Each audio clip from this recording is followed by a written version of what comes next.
Shalom saudaraku, jumpa lagi dengan saya Zizka dan saya Bobby di di Midweek Midweek Online Service. Service. Nah saudaraku, kita sekarang tanpa terasa sudah berada di akhir penghujung bulan Juni tahun 2021. Tetapi kabar baiknya saudaraku, vaksin COVID-19 yang dahulu diprioritaskan untuk orang tua kita, opa dan oma yang berumur 60 tahun ke atas, sekarang sudah terbuka kesempatan yang lebih lebar, lebih luas buat kita semua, terutama yang Berusia di atas 18 tahun ke atas. Nah, tunggu apa lagi saudaraku, segera daftarkan diri Anda hanya dengan surat domisili atau KTP. Anda sudah dapat mendaftarkan diri Anda di lokasi-lokasi yang telah ditentukan oleh pemerintah, ya Kak Bobby? Betul sekali. Jadi jangan tunggu apa lagi saudara-saudara. Ayo bawa saudara-saudara kita semua yang sudah berusia di atas 18 tahun untuk melakukan vaksinasi bersama-sama sehingga pandemi ini cepat berlalu. Wah, luar biasa ya Kak Bobby. Nah Kak Bobby, ngomong-ngomong pada minggu ini apa nih yang kita miliki di Midweek Online Service kita minggu ini? Nah, dalam minggu ini kita akan kedatangan tamu yaitu Bapak Pendeta Johan Lumwendong, yang pastinya sudah tidak asing lagi buat kita semua ya, Tidak asing lagi. Sering sekali di ibadah offline kita dulu, KTM offline ya Kak Bobby. Betul, dan minggu ini temanya adalah Yesus mengubah air menjadi anggur. Wah, mengubah air menjadi anggur. Seperti apa? Langsung saja Kita saksikan persilakan Bapak Pendeta Johan Lumwendong di Midweek Online Service. Shalom jemaat Tuhan, dikasih oleh Tuhan, sahabat-sahabat Tuhan dimanapun saudara berada, khususnya jemaat Tuhan yang terkasih yang boleh bergabung di dalam komunitas Gereja Tuhan di Mall of Indonesia, GBI Mall of Indonesia. Saya yakin dan percaya kita dipertemukan oleh Tuhan dalam situasi yang kelihatannya sulit, tetapi Tuhan bisa melakukan apa saja, khususnya di dalam situasi yang sulit, karena Dia adalah pribadi yang mampu juga mengatasi segala rintangan meskipun dalam situasi yang sulit.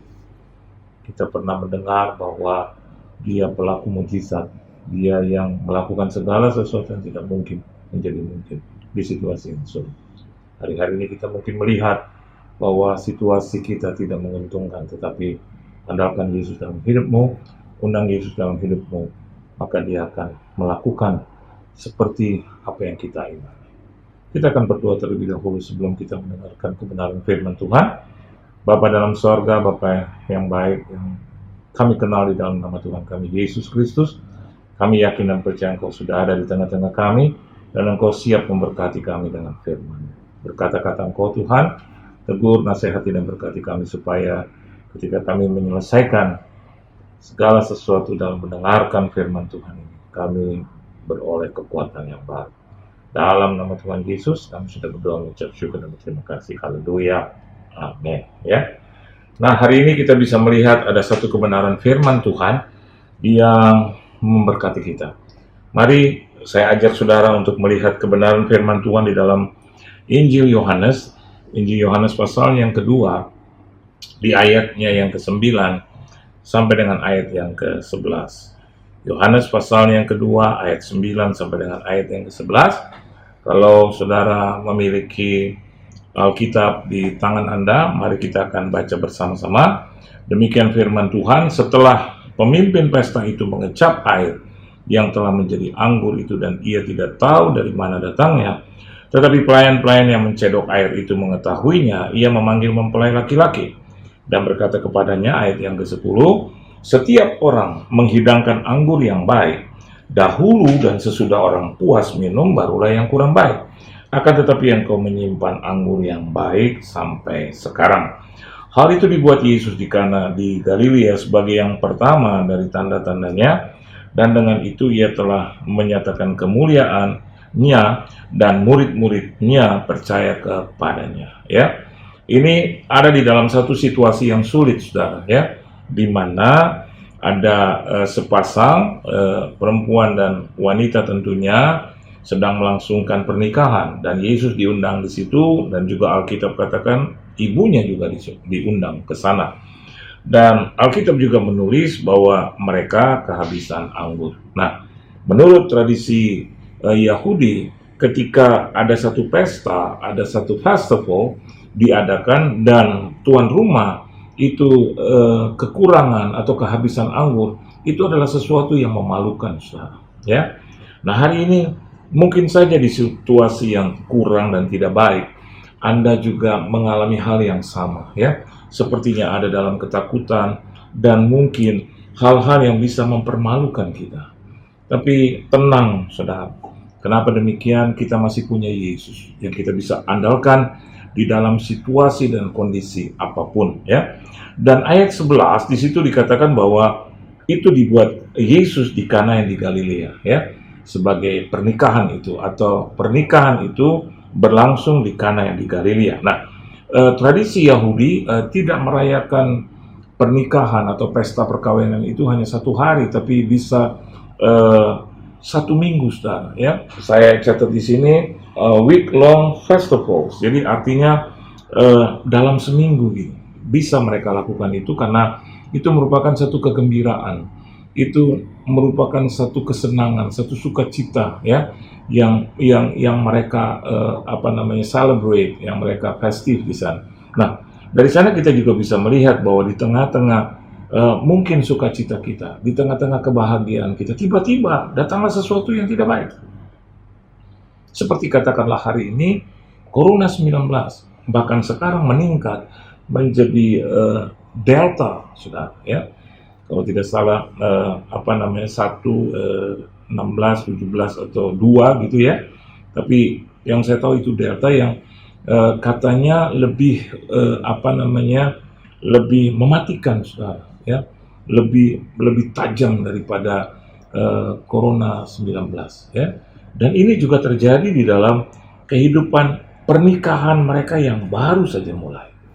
Apa artinya bagi kita, ya? Bahwa persoalan dan masalah itu tidak hanya bagi orang-orang Kristen yang lama, tetapi juga bisa terjadi kepada orang-orang Kristen yang baru, ya. Persoalan dan masalah tidak memandang bulu, tidak memandang siapa, dari mana mereka berasal, dengan latar belakang apa, tidak. Masalah dan persoalan itu rata, sudah, ya. Dia akan menyakitkan bagi kita, dia akan mempermalukan kita, dia akan menjatuhkan kita, sudah. Nah, ini adalah hal yang baik. Alkitab katakan di sana, di ayatnya yang kedua, Yesus dan murid-muridnya diundang juga ke perkawinan itu, ya. Dan biasanya, saudara, bahwa often the whole town was invited. Jadi seluruh orang-orang yang ada di desa atau di kota itu, ya, biasanya mereka akan diundang hadir, karena pestanya bisa 1 minggu, jadi mereka bisa pilih datang ke acara itu di hari apapun, ya. Dan Yesus, Alkitab katakan, datang di hari yang ketiga, saudara, ya. Di situ dikatakan Yesus dan murid-muridnya diundang juga ke perkawinan itu. Ini adalah kunci di mana bahwa pernikahan itu akhirnya tertolong dengan baik, tidak dipermalukan. Dan bagi saya dan Anda, kalau kita bisa membaca kebenaran firman Tuhan ini, di sini kita bisa melihat bahwa kalau saja hidup saya dan Anda mengundang Yesus di dalam setiap aspek hidup kita, maka hidup kita tertolong. Hidup kita akan tenang kembali, sejahtera, damai, sukacita akan menyertai kita. Dan kebutuhan, keperluan kita itu akan dipenuhi dengan kuasa Tuhan yang ajaib. Nah, hari ini kita bisa melihat bahwa di ayat yang ke-8, saudara perhatikan dengan baik, Alkitab katakan, lalu kata Yesus kepada mereka, sekarang cedoklah dan bawalah kepada pemimpin pesta, lalu mereka pun membawanya. Saya yakin dan percaya, pada saat itu sudah terjadi mujizat itu, ya. Mujizat yang dilakukan oleh Yesus dan dia pertontonkan khususnya kepada orang-orang yang kita sebut sebagai pelayan-pelayan, atau Alkitab sebut sebagai pelayan-pelayan di situ. Saudara, saya mau katakan bahwa saudara, bahwa mujizat itu bukan hanya berlaku bagi orang-orang kelas atas, orang-orang yang terpandang, orang-orang yang kaya raya, tidak. Tetapi Alkitab juga mengajar bahwa pelayan-pelayan pun menjadi saksi nyata sebagai orang-orang yang pertama melihat air berubah menjadi anggur. Amin. Nah, kita melihat ayat yang ke-9. Ayat yang ke-9 katakan, setelah pemimpin pesta itu mengecap air yang telah menjadi anggur dan ia tidak tahu dari mana datangnya, tetapi pelayan-pelayan yang mencedok air itu mengetahuinya, ia memanggil mempelai laki-laki. Artinya lihat, bagaimana Yesus bekerja dimulai dari tempayan-tempayan yang biasanya untuk membasuh, saudara ya. Kalau adat Yahudi zaman itu menyatakan bahwa itu adalah symbolically, jadi air itu diperuntukkan bagi orang-orang yang mau masuk ya, untuk membasuh dan membersihkan kaki dan tangan, saudara ya, supaya mereka bersih ya. Dan kita bisa melihat di sini bahwa Yesus berhadapan dengan air yang sebetulnya diperuntukkan bagi membasuh ya, untuk membasuh kaki dan tangan. Berkatnya bagi kita, apapun di tangan Yesus bisa berubah. Amin. Ya, siapapun Anda memegang apapun, what do you have? Walaupun Anda bilang ini hanya tidak berharga, ini hanya sesuatu yang biasa-biasa, di tangan Yesus bisa berubah menjadi luar biasa. Amin. Jadi kita melihat ada tempayan-tempayan di situ. Alkitab katakan bahwa ada 6 di situ yang disediakan untuk pembasuhan menurut adat orang Yahudi. Masing-masing isinya 2-3 buyung ya. Jadi about 20 to 30 gallons ya. Itu cukup banyak, saudara. Dan lihat Yesus adalah pribadi yang tidak pelit. Amin, saudara. Yesus adalah pribadi yang tidak berhitung untuk menghemat mujizat, untuk menyimpan mujizat, untuk di kemudian hari, tidak. Kalau dia berkati saya dan Anda, dia berkati penuh. Dia berkati secara utuh. Dia tidak memandang, kita melihat ada berapa orang di sini. Jadi kalau kita berlebih-lebihan, maka itu kelihatannya seperti menghambur-hamburkan. Tidak. Bagi orang yang punya paradigma seperti itu, saya mau katakan itu sesuatu yang salah. Kenapa? Karena dia adalah pemilik mujizat dan pelaku mujizat. Di tangan dia ada unlimited miracles, ada begitu banyak mujizat yang tidak terhitung, yang tidak bisa dibatasi, saudara. Oleh sebab itu, sebagai anak-anak Tuhan, jangan batasi mujizat Tuhan. Dengan apa? Dengan ketidakpercayaan kita. Dengan apa? Dengan paradigma kita yang salah. Oleh sebab itu harus dibereskan terlebih dahulu. Nah, jadi kita bisa melihat di ayat yang ke-9, ini bicara tentang satu perubahan. Amin. Air berubah menjadi anggur. Ya. Ayat ini menceritakan tentang perubahan yang besar. Air yang plain, yang tawar, berubah menjadi anggur yang manis. Nah, ya. Kehidupan yang tawar, Yesus bisa rubah menjadi kehidupan yang manis, yang berasa nikmat, saudara. Ya, ini tidak melulu bicara tentang anggaran, tidak melulu bicara tentang materi, finansial, tidak. Ini bicara tentang damai, sejahtera, sukacita, terus tidak dipermalukan, saudara. Berjalan dengan kepala tegak, dengan kehormatan, saya dan Anda diangkat tinggi oleh Tuhan, diberkati sedemikian rupa, secara cukup, saudara. Tidak berlebih-lebihan juga, karena kadang-kadang buat apa juga berlebihan kalau tidak terpakai dan tidak dipakai. Tetapi kasusnya kita bisa melihat di sini, 20-30 galon itu air dirubah menjadi anggur. Anda bisa bayangkan hitungan itu, 20-30 galon, itu sesuatu yang banyak, apalagi menyangkut anggur. Kalau menyangkut air saja kita sudah bilang itu banyak ya, a lot of water. Tapi ketika Yesus rubah jadi anggur, nilainya bertambah. Nilainya menjadi semakin tinggi. Dan kita melihat bahwa Yesus tidak pelit untuk mujizat ya. Oleh sebab itu datanglah terus kepada Yesus, minta kepadanya supaya dia bisa menolong kita. Meskipun ada ajaran yang mengatakan dia selalu menolong kita. Iya, tidak usah meminta, dia tahu kebutuhan kita. Betul. Tapi saya mau katakan buat saudara, karena Yesus yang berkata kepada kita dalam firman-Nya, mintalah dalam namaku, maka Anda harus mempergunakan hak Anda, hak saya untuk meminta itu. Nah, dari sana kita bisa melihat bahwa hidup yang diubahkan itu memiliki kriteria, saudara ya. Kalau Anda melihat juga di ayat yang ke-10, di situ dikatakan bahwa yang datangnya dari Tuhan itu yang terbaik. Amin. Yang datangnya dari Tuhan itu yang terbaik. Dan itu everlasting. blessing, everlasting thing, ya, everlasting value. Jadi hal yang berharga, hal yang mulia, yang datangnya dari Tuhan itu abadi, saudara. Itu adalah berkat yang tidak berkeputusan, berkat yang nilai atau value-nya itu tinggi, saudara. Bayangkan air berubah menjadi anggur. Berapa banyak harus dikeluarkan untuk keluarga itu, untuk mempelai itu, dana yang dihabiskan untuk membeli 20-30 galon, yang kita tahu bahwa seluruh kota, orang-orang di kota itu diundang, ya.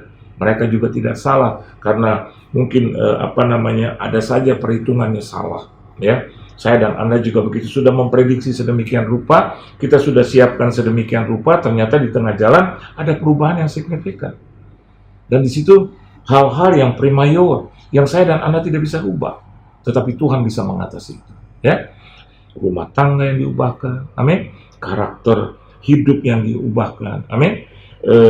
Mungkin paradigma yang diubah, pikiran yang salah yang dirubah dalam bentuk kehidupan yang diubah sedemikian rupa oleh Tuhan. Kriteria daripada hidup yang diubahkan, yang pertama, coba Anda lihat di ayat yang ketiga. Di situ dikatakan begini, saudara. Ketika mereka kekurangan anggur, Ibu Yesus berkata kepadanya, mereka kehabisan anggur. Artinya apa?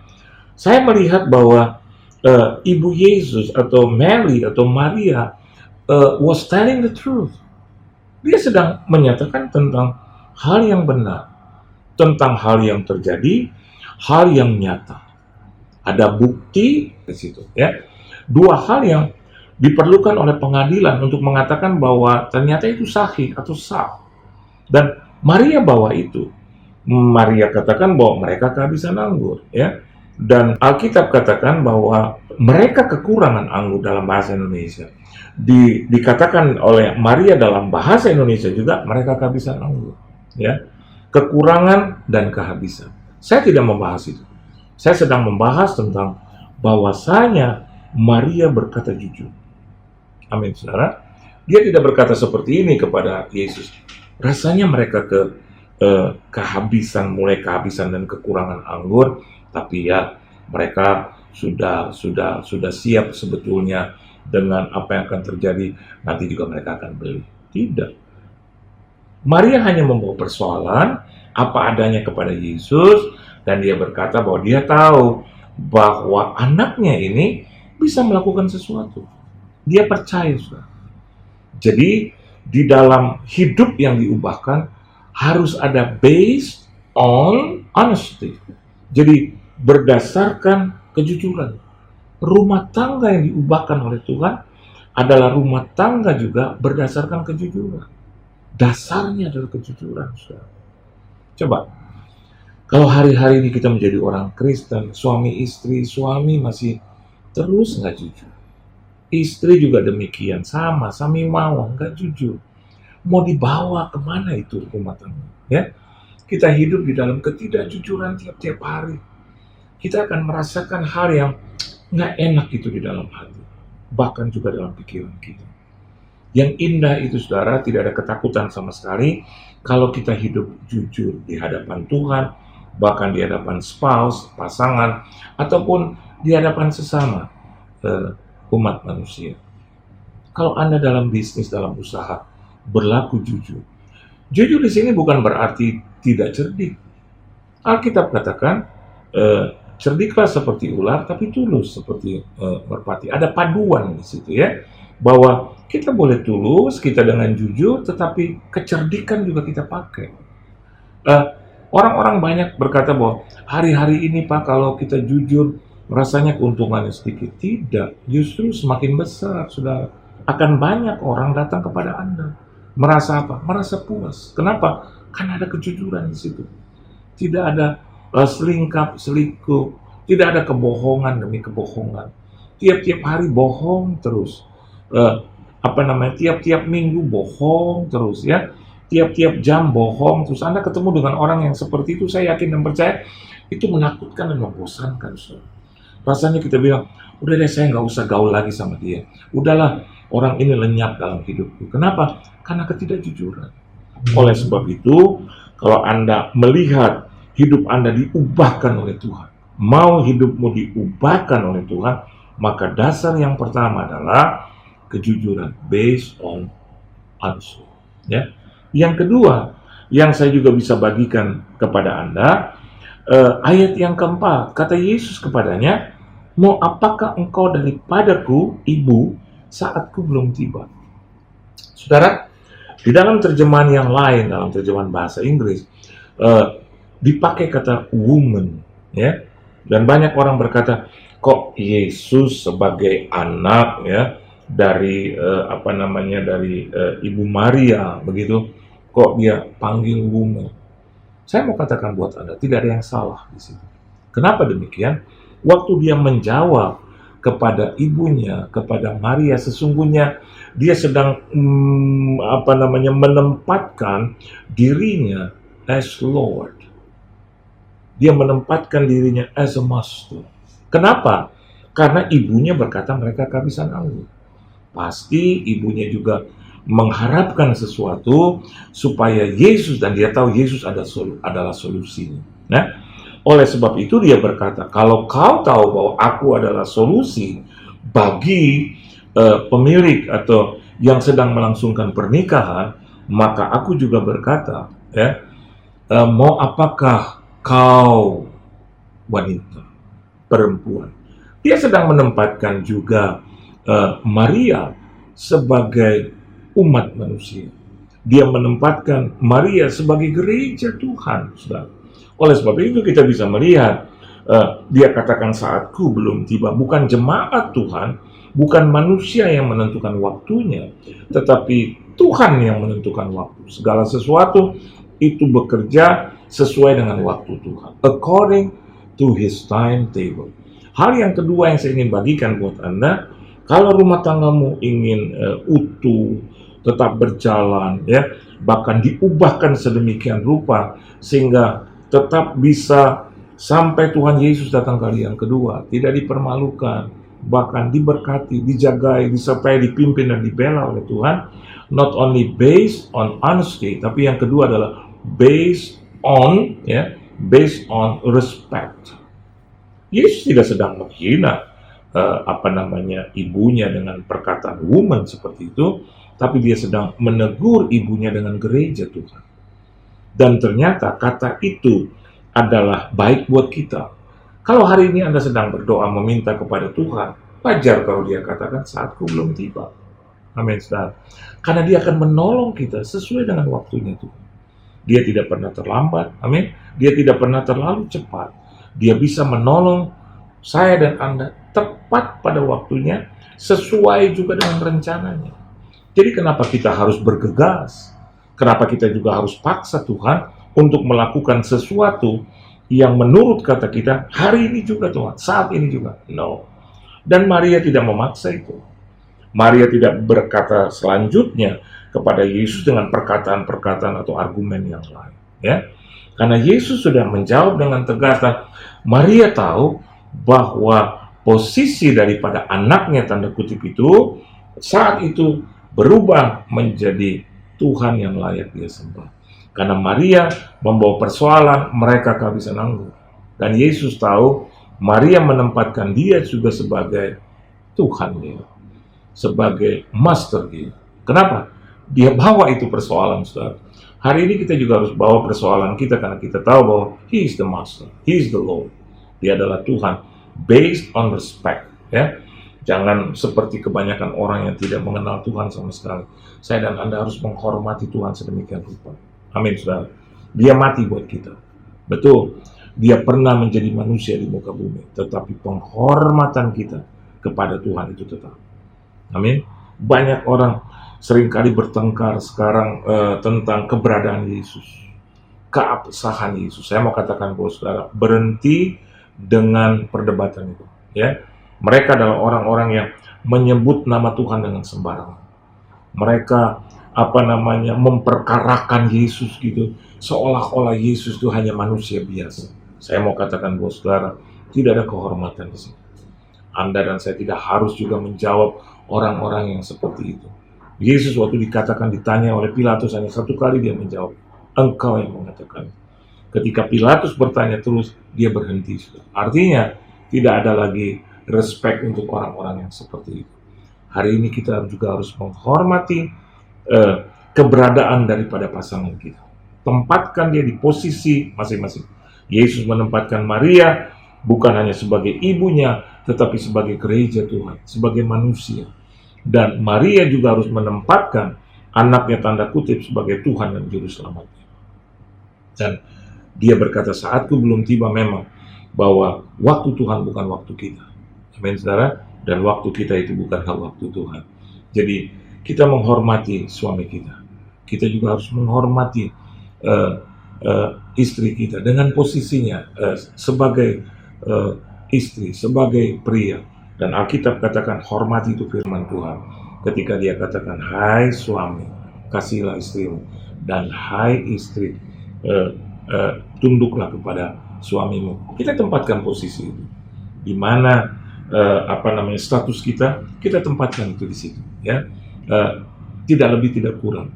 Kalau Anda adalah atau saya adalah anak, maka kita tempatkan itu. Hai anak-anak, hormatilah. Kita tempatkan itu dalam posisi kita masing-masing. Harus ada penghormatan di situ.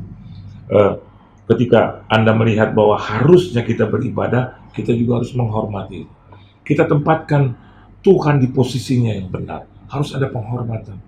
Harus ada sesuatu yang harus kita bawa. Apa itu? Pengorbanan. Apa? Pertobatan, saudara. Kalau Anda menghormati Tuhan dalam posisinya, kita tahu bahwa kita adalah manusia biasa. Jauh daripada kesempurnaan. Kita tempatkan kita sebagai umat Tuhan. Kita tempatkan diri sebagai anak Tuhan, sebagai murid Tuhan, ya, bahkan sebagai hamba Tuhan. Kalau kita tempatkan kita menghormati Tuhan sedemikian rupa, maka sesungguhnya tidak ada hal yang menjadi masalah. Karena hidup itu di tangan Tuhan dan Dia ubahkan hidup itu menjadi sesuatu yang berkenan di hadirat-Nya. Saya yakin dan percaya dengan dua perkara ini kita bisa melihat satu kemuliaan yang boleh kita dapatkan, saudara. Ya, kalau Anda ingin melihat hidupmu diubah oleh Tuhan, dua hal dari 4 hal yang sebetulnya saya mau bahas nanti di kemudian hari, bahwa sesungguhnya saya dan Anda harus memiliki satu rasa yang berdasarkan kejujuran. Hari-hari ini sudah sulit mencari orang yang jujur. Dan yang kedua, rasa penghormatan. Ya, banyak sekarang, maafkan saya, anak-anak muda sudah tidak bisa menghormati orang tuanya, tidak bisa memberikan rasa hormat kepada orang tuanya. Begitu juga suami kadang-kadang seenaknya mengata-ngatai istri, atau istri yang seenaknya untuk melawan kepada suami karena tidak ada penghormatan di situ. Kita harus punya rasa hormat baik kepada Tuhan, juga kepada keluarga-keluarga atau pribadi yang menempati posisinya masing-masing. Tuhan Yesus memberkati saudara. Kita tutup dalam doa. Terima kasih Tuhan Yesus, dan biarlah ini menjadi satu kekuatan bagi kami, bahwa sesungguhnya hidup kami yang sudah diubahkan oleh Tuhan, di dalamnya mengalir berdasarkan satu rasa jujur. Biarlah hidup kami menjadi pribadi yang jujur, bukan pembohong, bukan penipu, bukan orang-orang yang berkata tidak benar, tapi orang-orang yang berperilaku benar, juga mengatakan yang benar. Ya di atas ya, tidak di atas tidak. Dan hal yang kedua, ajar kami juga hidup dalam respect yang tinggi, baik itu kepada Tuhan, baik kepada pasangan kami, baik kepada orang tua kami, bahkan baik kepada juga anak-anak kami, baik juga kepada sahabat teman-teman kami yang diposisikan sebagai pribadi-pribadi yang sudah dipilih oleh Tuhan sedemikian rupa untuk mewarnai hidup mereka. Terima kasih Tuhan Yesus, dan biarlah kami tetap ada dalam hadirat-Mu, dan biarlah hidup kami menjadi kesenangan bagi Tuhan. Dalam nama Tuhan Yesus kami sudah berdoa, mengucap syukur dan berterima kasih. Haleluya. Amin. Kita angkat tangan kita masing-masing untuk menerima berkat daripada Tuhan. Biarlah berkat daripada Allah Bapa, kasih sayang dari anaknya yang tunggal Tuhan kita Yesus Kristus, persekutuan yang manis dalam Roh Kudus menyertai hidup kita mulai hari ini sampai selama-lamanya. sampai Tuhan Yesus Kristus datang kali yang kedua. Dan biarlah apa saja yang kita kerjakan boleh berhasil dan beruntung di dalam nama Tuhan Yesus Kristus. Yang percaya katakan amin. Tuhan Yesus memberkati saudara. God bless you all. Amin. Nah, saudara-saudara, tadi kita sudah mendengar sharing firman yang dibawakan oleh Bapak Pendeta Johan Mungwendong. Nah, Siske, kira-kira apa nih yang bisa dibagikan kepada saudara-saudara kita yang nonton acara ini? Iya Kak Bobby, tadi saya sudah melihat, mendengar khotbah yang disampaikan Bapak Johan Mungwendong. Memang saya berpikir ini sangat berkaitan dengan kondisi kehidupan kita akhir-akhir ini Kak Bobby. Banyak sekali dari teman-teman saya yang bercerita, bahkan saya sendiri merasakan, dan bahkan pemirsa juga mungkin merasakan bahwa kita sedang dalam kondisi kehabisan anggur Kak Bobby. Seperti pernikahan di Kana, rasa-rasanya hidup kita ini sedang berada di kondisi di mana kita kehabisan anggur. Kehabisan anggur dapat berarti kehabisan akal, kehabisan dana, kehabisan sumber daya, bahkan kehabisan kesehatan dan kehabisan tenaga Pak Bobby. Kita sedang dalam posisi seperti pelayan-pelayan yang ada di pernikahan di Kana pada saat itu Pak Bobby. Iya, betul sekali Siske. Tapi jangan lupa juga ya, kita harus ingat saudara-saudara bahwa Tuhan Yesus telah mati di kayu salib menggantikan kita, dan saya yakin darahnya yang tercurah itu akan menjadi anggur-anggur yang manis dalam memenuhi kehidupan kita ini, Siske. Darah Tuhan Yesus ya Kak Bobby yang sudah tercurah di kayu salib sanggup memberikan kita anggur yang manis, memenuhi kehidupan kita dengan anggur-anggur yang manis ya Kak Bobby. Pasti. Di saat kita sedang kalut, di saat kita sedang bingung, saat kita merasa kehabisan anggur, saudaraku jangan lupa, darah Yesus sanggup mengubah air menjadi anggur di dalam kehidupan kita. Baik Kak Bobby, rasanya seperti ini dulu, sampai di sini dulu perjumpaan kita pada malam hari ini ya. Kami berterima kasih untuk Bapak Johan Mungwendong, selalu diberkati dan menjadi berkat dimanapun berada. Betul. Dan sampai jumpa lagi kesempatan berikutnya saudara-saudara. Tetap jaga kesehatan dan Tuhan Yesus memberkati. Prayer request and praise report. Saudara dapat mengisi permohonan doa saudara dengan melakukan scan QR Code yang muncul di layar, atau saudara juga bisa ketik link URL pada browser laptop saudara atau pada smartphone saudara. Doa yang dijawab oleh Tuhan, saudara juga bisa menuliskannya pada praise report, dan itu pasti akan memberkati kita semua.